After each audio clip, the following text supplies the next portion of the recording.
For the love of current affairs and news, a 9-year-old girl in Uganda, Abigail Mulungi, has taken over social media with her videos where she imitates newsreaders across the world.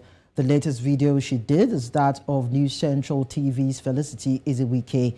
Young Mulungi says she has a big dream to become one of the world's best broadcasters. And she's joining us today from Uganda, even as we find out from her how she plans to achieve this. A beautiful day to you, Abigail. Thank you so much for joining us. Thank you so much for having me. Let's talk about your videos. They are quite inspiring and interesting. How did the love for broadcasting begin for you? Pardon? How did the love for broadcasting start with you? What were those things that triggered your love and interest in becoming a broadcaster? My love and interest of becoming a broadcaster is that you can give people the information they need, and it feels rewarding and satisfying. So are you saying that that is how you draw inspirations for your video? Or what are those things that you would say inspire you to make those videos whereby you imitate other veteran broadcasters?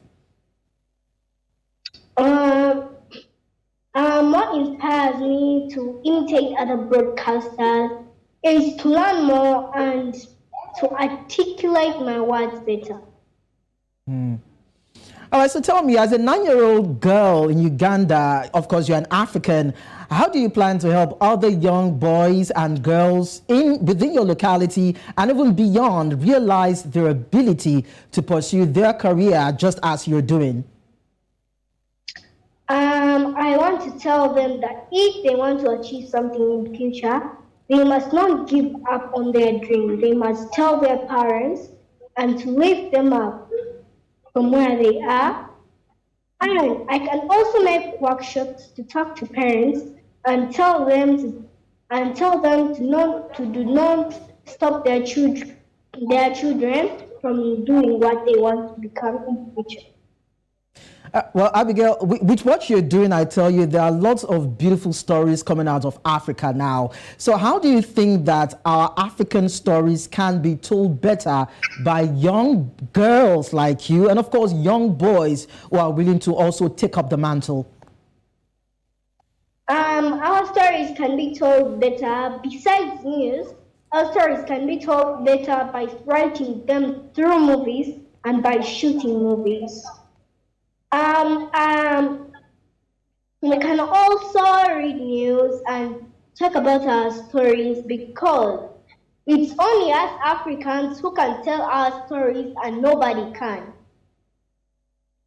All right, that is well said, Abigail. But then let's listen to one of your video excerpts where you told an African story while mimicking one of our finest, that is Felicity Iziwike. Internally displaced persons have been left homeless without any place to sleep and with no aid from government following the recent demolition exercise carried out at the Mulungi IDP camp in Nigeria's capital, Abuja. The demolition exercise, which was carried out by the Federal Capital Territory Administration. I want to go live right now to Fort Myers, Florida, which is just getting inundated with water right now. You heard Jennifer Gray mention how Naples was already seeing a record storm surge that's south of Fort Myers. Abigail, I must say that is simply amazing. So tell me, how many hours or what is the kind of amount of energy that you get to pour into making those little videos? How many hours do you spend in learning the words, the accent, the mannerism before you get to put it all together in a video? I spend 1.5 days. Wow. Wow, 1.5 days. Yes, so I spend 1.5 days, and when I come back from school, I first do my homework and I pass through the news. Okay, so I'm going to put you on a spot now. Before you go, I want you to do a little bit of news presentation for the viewers across Africa before I let you go. Hello, Abigail, are you there?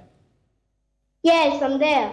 Okay, so I said I would want you to do maybe a few seconds of news presentation before I let you go, because there are so many people watching you all over Africa right now. They want to see what you can do live on TV.